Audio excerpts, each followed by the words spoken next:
Welcome back. Well, we'll be in conversation with Mr. Monu Ratra, the CEO at IIFL Home Finance, who's joining us on the show. Mr. Ratra, hi. Thank you so much for waiting by patiently. And let me apologize because there was a bit of a confusion at our end with respect to the ASINs. Hope you take it in good stead. But just wanted to begin by asking you in terms of the overall, this PMAY scheme, which has the street enthused. Is there something really to be that excited about? Does a lot come for the home finance companies as on account of this? Yeah, thank you so much. And I think this PMAY, we saw since last time when it came into being in 2015 onwards, we clearly saw a very, very robust enhancement in terms of demand as well as supply as well.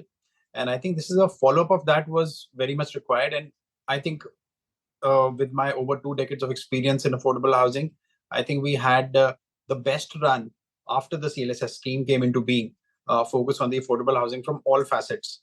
So having a resumption of that scheme, and I think this time it seems that although the finer contours are still to be out, it seems to be a scheme which is going to be focused a lot on the urban and the rural segment as well, or the semi-urban segment as well. So which I think should really help the cause because the deficit is so large that I think we would need numerous schemes like this to boost the whole ecosystem for everybody to be able to have the enhancement of the affordable stock in the market. You can help us put that into perspective with respect to numbers as well. In the first part of the scheme which was underway, what was the amount that you managed to disburse? What's the expectation from this one? I do understand that, of course, the modalities are not out yet, but any initial sense? And also, if you can help us with a split in terms of the affordable housing versus the rest of it, what does your book comprise of? Yeah. So at an AUM level, we have an AUM of over 35,000 crores as of March ending.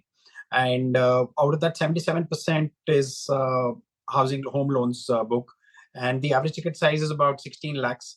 So we can say very clearly that if amongst the affordable housing finance company, we would be amongst the largest in size in terms of a sub 20 lakh average ticket size segment. So we have gained a critical mass in this segment pretty well in the last decade. Last time around, we were able to give subsidy to nearly about 75,000 customers plus, nearly 1,700 crores. And this had put us in the amongst the top five amongst the HFCs and the banks as well. So we were able to really make the house very, very much affordable. Any which ways, 75% of our, because this scheme would have three criteria in the sense that first-time home buyers, which anyways over 90% of our buyers are first-time home buyers. Second is belonging to EWS LIG segment. Again, more than 85-90% of our customers belong in the EWS LIG segment. And this time around, I think there is a decent focus should be on the beyond urban areas as well.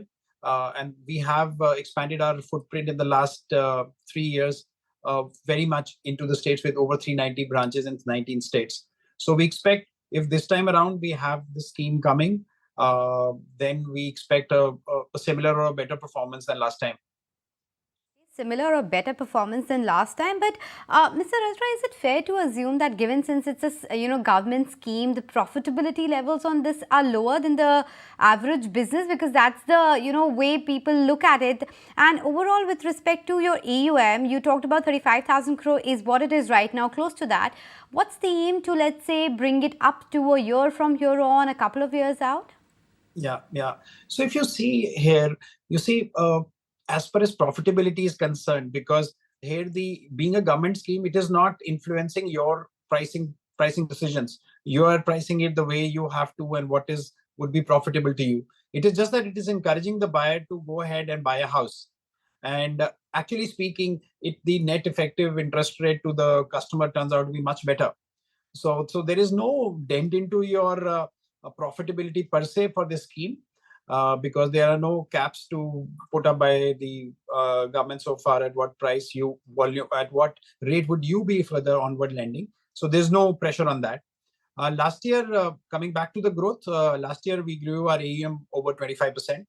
And we hope to continue to be at least 20% plus for the next few years. keeping the momentum and the need for affordable housing in this country.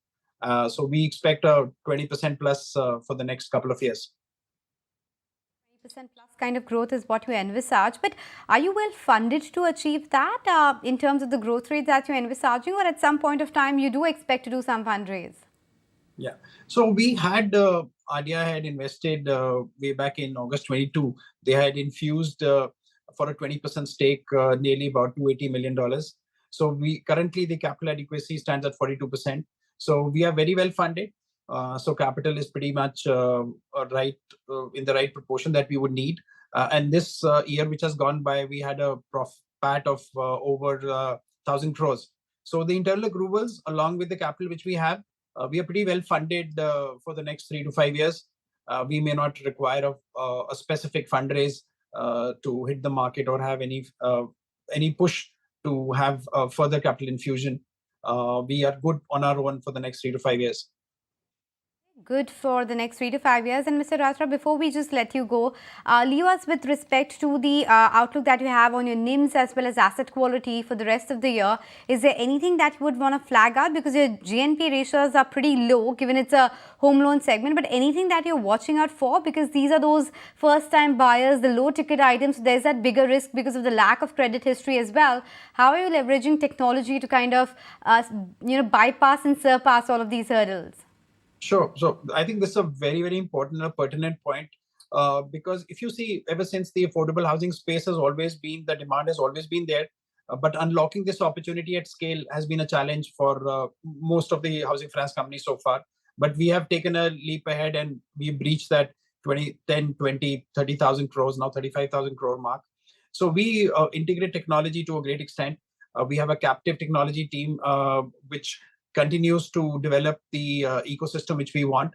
And surprisingly, with I think the government initiative ever since for the last decade or so, the new to credit customers which we have is just about 16-17%. So it's not that these are all new to credit. The exposures might be limited, but at least we have some footprint of some financial performance or behavior which we get. And we continuously if you see, there is a stack of technology which the government for the last, I would say, 15 years has been putting out there, and we're exploiting it to the maximum, whether it's in terms of the identity of the person, whether it's in terms of using data science to unlock and understand the consumer's income levels and the future behavior as well. So we are very well set out to do that, but it's a continuous activity. We can't say that we have reached the epitome of brilliance here, but I think the way our ecosystem is structured, I think we are one of the better placed to unlock this opportunity and keep the credit costs also in check.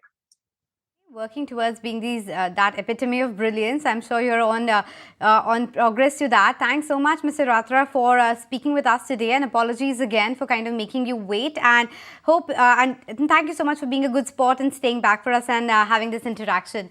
But with that, let me toss it across to Ajay, who's gonna take all the